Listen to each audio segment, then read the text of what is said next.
Halo, nama saya Melisa, NPM saya 17420077. Di video ini saya akan menunjukkan langkah-langkah saya dalam mengolah data penelitian yang bersifat data sekunder, di mana saya mengambil topik mengenai ketepatan waktu penyampaian laporan keuangan di Bursa Efek Indonesia. Dan nantinya saya akan memberikan representasi terhadap hasil uji data saya. Tetapi sebelum itu, ada hal yang ingin saya sampaikan, yaitu dalam mengolah data input saya tidak mengeluarkan data outlier, dikarenakan data outlier sangat mempengaruhi hasil uji data saya. Karena saya sudah mencoba berkali-kali dalam seminggu ini untuk melakukan uji coba baik di aplikasi SPSS maupun eViews, tetapi hasilnya sangat tidak memuaskan.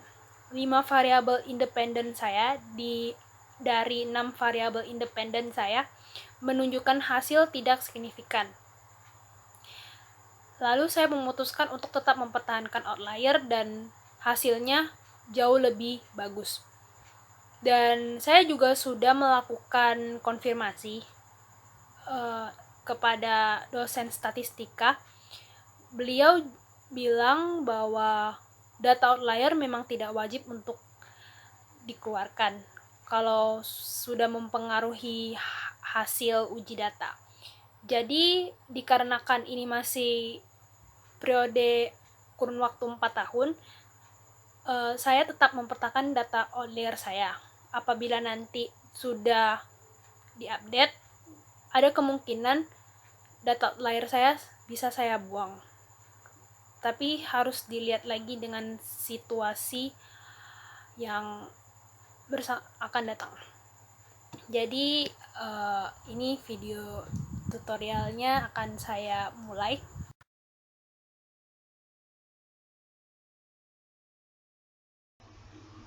Oke, sebelum mengolah data, dipastikan dulu data inputnya ini sudah tidak ada yang kosong. Karena kalau ada yang kosong nanti nggak bisa ke-detect di aplikasi SPSS maupun eViews. Jadi harus dipastikan benar-benar ada angka. Nah, karena ini masih 4 tahun, seharusnya kan 5 tahun. Jadi datanya mungkin agak kurang. Nanti kalau misalnya laporan keuangan 2019 sudah keluar, nanti ini bakal diupdate lagi dan diuji data kembali. Kita langsung aja ke eViews. Jadi create a new work file. Start date-nya karena dimulai dari tahun 2015 sampai 2018. Untuk saat ini sementara ada 326 perusahaan. Klik OK.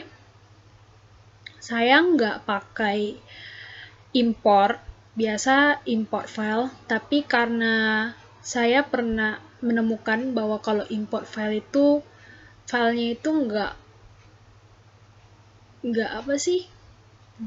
sama gitu sih, dia kayak beda koma-koma gitu. Jadi saya lebih prefer untuk copy aja. Nah, ini untuk nama variabel independen saya. Ada size untuk mewakili ukuran perusahaan, saya singkat aja. Karena kalau misalnya terlalu panjang gitu, takut nggak cukup. Nah, dari sini saya copy semua.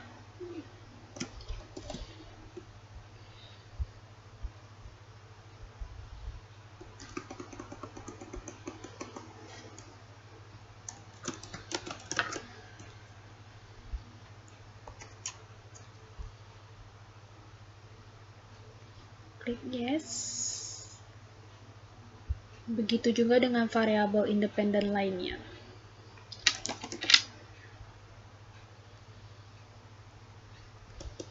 Untuk leverage,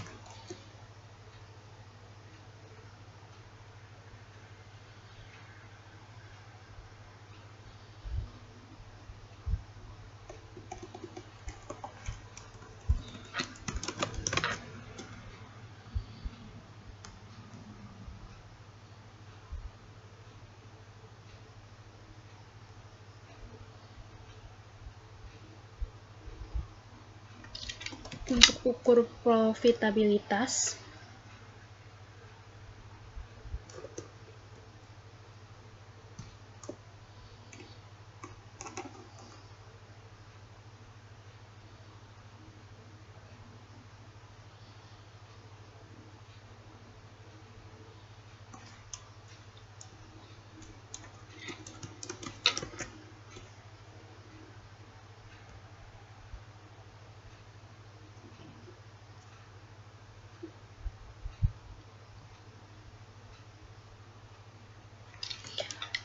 untuk istilah price to book ratio,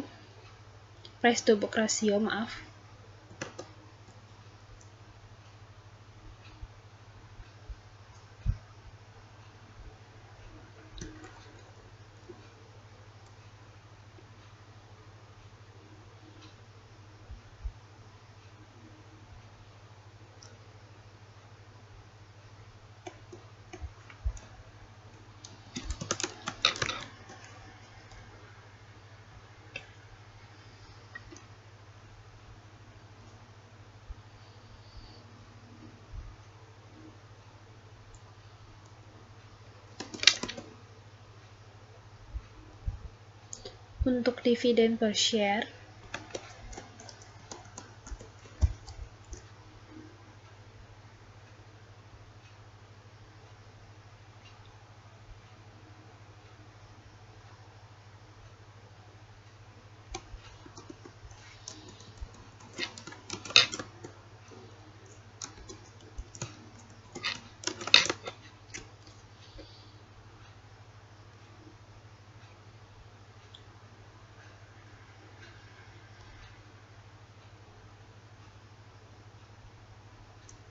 untuk KAP, ini yang Big Four, non-Big Four.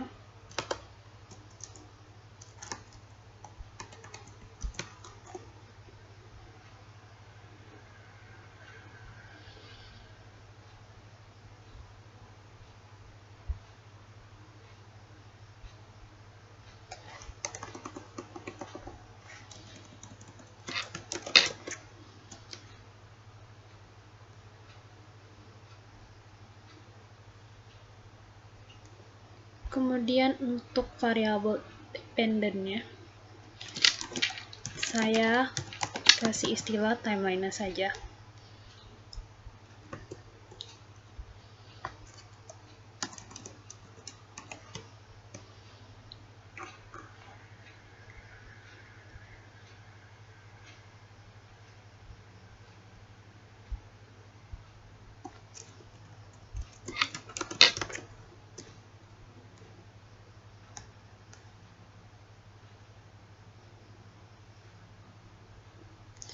Dan kemudian ini kita blok.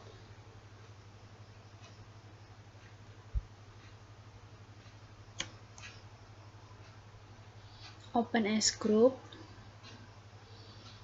Nah, di sini kita bisa lihat ini tuh udah sesuai belum sih sama cross time sectionnya, ada 326 perusahaan, udah sama. Berarti nggak usah di cross. Ini kita akan melakukan uji statistik deskriptif, biasanya pakai common sample. Jadi di statistik deskriptif ini tuh menjelaskan bagaimana gambaran umum data yang digunakan. Nah, misalnya informasinya nih kayak gini, untuk variabel dependent timeliness kan ada nilai maksimumnya, itu nilai tertinggi sebesar 328 dan nilai minimumnya itu 21 dari perusahaan yang terdaftar di Bursa Efek Indonesia selama periode 2015 sampai 2018. Tapi hanya untuk sektor non-keuangan saja. Dan kemudian nilai rata-ratanya ada sebesar segini. Dan itu juga berlaku untuk variable independent size, leverage, ROA, price to book value, dividen per share, dan ukuran auditor. Standar deviasi di sini itu menggambarkan seberapa variasi sih data yang saya input. Setelahnya di freeze, kasih nama statistik deskriptif. Klik OK. Sebenarnya ini bebas saja, mau seperti ini atau enggak. Saya supaya enggak lupa aja, jadi masih ada di sini. Kemudian setelah statistik deskriptif, kita akan coba uji regresi panel, regresi data panel. Blok lagi.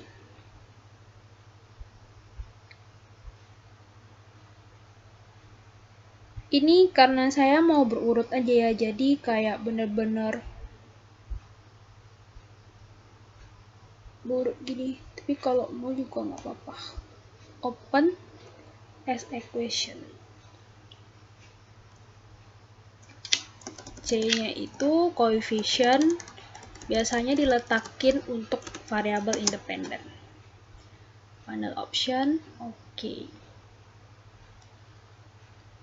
Nah, ini tuh sebenarnya belum bisa direpresentasikan. Ini tuh kayak cuman tampilan model common effect-nya, atau lebih dikenal biasa pooled least square. Jadi belum bisa direpresentasi karena belum ada model pemilihan terbaik. Model terbaik. Ini bebas, saya freeze-kan aja.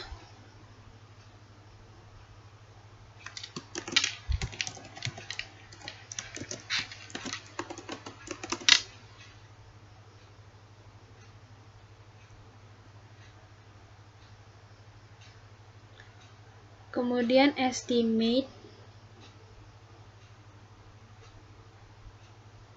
Nah, di sini kita mulai untuk uji regresi panel.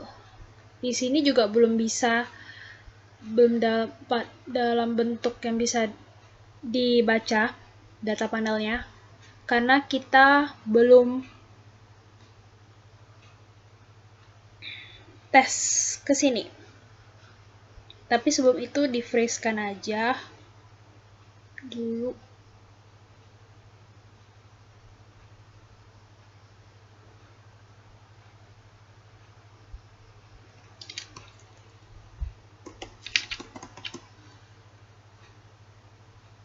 Ini hanya untuk model ini aja ya. Tapi ini bebas, gak harus. Nah, di sini baru dites fix efeknya. Nah, di sini probability-nya itu kan 0 ya. Jadi kalau probability-nya 0, ini dikenal, kita ini dikenal dengan uji Chow juga. Kalau probability-nya 0, di bawah 0,05 berarti dia fixed effect model. Tapi kalau dia di atas 0,05 berarti dia pooled least square.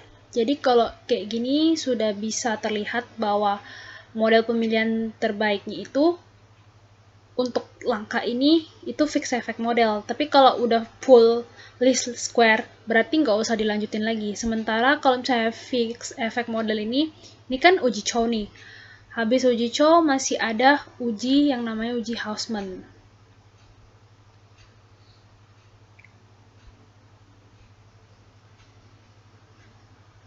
Ini kita freeze aja. Kasih nama uji Chow. Ini nggak boleh gini, nanti dia nggak valid. Oke.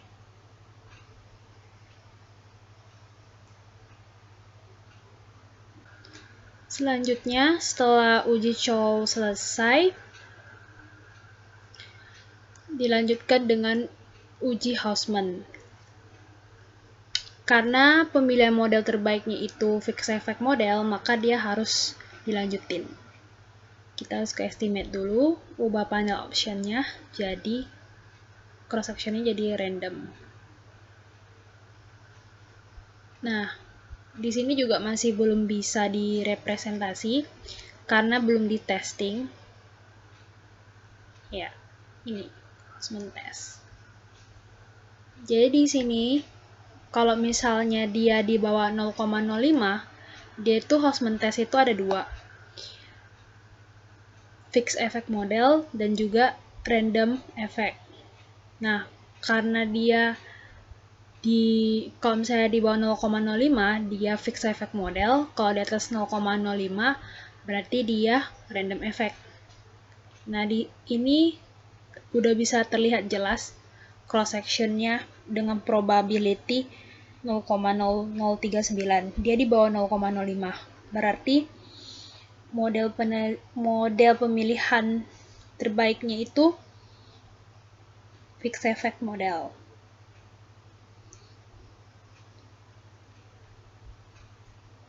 Di-freeze-kan aja.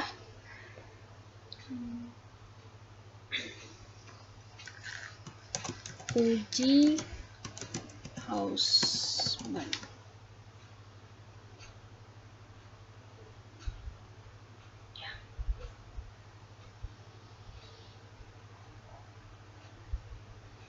Nah, selesai uji Hausman, nah disinilah kita bisa analisa lagi.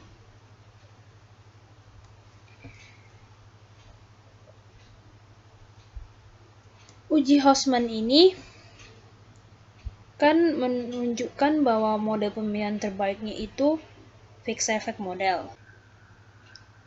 Bisa dilakukan analisa di sini dulu, uji F-nya. Uji F-nya itu sebesar 00 ini. Dikatakan jika nilai probabilitasnya di bawah 0,05, maka dengan kata lain variabel independen secara simultan berpengaruh terhadap variabel dependen. Dan kebalikannya, jika probabilitasnya di atas 0,05, maka variabel independennya secara simultan tidak berpengaruh terhadap variabel dependen. Kalau dilihat di sini, dia kan 0,05. Berarti variabel independen secara keseluruhan ini secara simultan berpengaruh terhadap variabel dependen. Kalau uji F itu, dia melihat variabel independennya mau ngebuktiin secara bersama-sama dia benar-benar memberi pengaruh nggak sih terhadap variabel dependennya. Kalau uji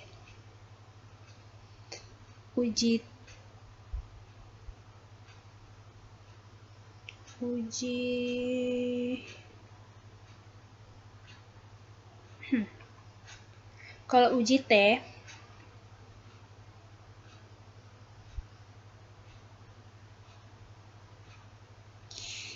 uji T itu kayak ngebaca grafik ini. Misalnya size di sini itu memiliki probabilitas 0,0014. Syaratnya itu kalau dia di bawah 0,05 maka hasilnya itu berpengaruh signifikan. Tapi kalau di atas 0,05 maka hasilnya itu tidak berpengaruh signifikan. Jadi bisa dilihat size, ROA, dan juga dividend per share memiliki pengaruh yang signifikan terhadap timeliness. Pengaruh signifikan size dan dividen per share memiliki pengaruh signifikan negatif terhadap timeliness. Sementara ROA memiliki pengaruh signifikan positif. Ini bisa dilihat dari koefisiennya. Nah, maksudnya koefisien ini tuh misalnya gini. Kalau misalnya koefisiennya si size ini itu tuh menunjukkan negatif, berarti variabel ukuran perusahaan kalau misalnya mengalami kenaikan sebesar 1, sementara variabel di luar dari itu kayak leverage, ROA, price to book value, dividen per share, KAP, itu tidak mengalami perubahan, maka timeliness itu akan mengalami penurunan sebesar minus 6,07 ini. Begitu pula dengan ROA. Kalau misalnya koefisien ROA ini menunjukkan apabila nilainya mengalami kenaikan sebesar 1, sementara variabel lainnya seperti size, leverage, price to book value, dividen per share, KAP, itu tidak mengalami perubahan, maka timeliness-nya akan mengalami kenaikan sebesar 19,25. Jadi dia kayak searah. Kalau negatif berarti dia berlawanan. Misalnya dia naik, berarti timeliness-nya turun. Kalau ROA, dia naik, juga timeliness-nya naik. Setelah itu, uji T bisa dilihat R square-nya atau koefisien determinasi itu sebesar 35% dan adjusted R square-nya itu 13,4%. Hal ini menunjukkan bahwa proporsi pengaruh variabel bebas, ukuran perusahaan, leverage, profitabilitas, price to book ratio, dividen per share, dan tipe auditor terhadap timeliness itu sebesar 35,46%. Sedangkan sisanya 64,54% itu dipengaruhi oleh variabel lain yang tidak disertakan dalam penelitian ini. Jadi begitu penjelasan dari saya. Apabila ada yang salah atau keliru, mohon diperbaiki, diberi saran biar saya bisa perbaiki. Terima kasih.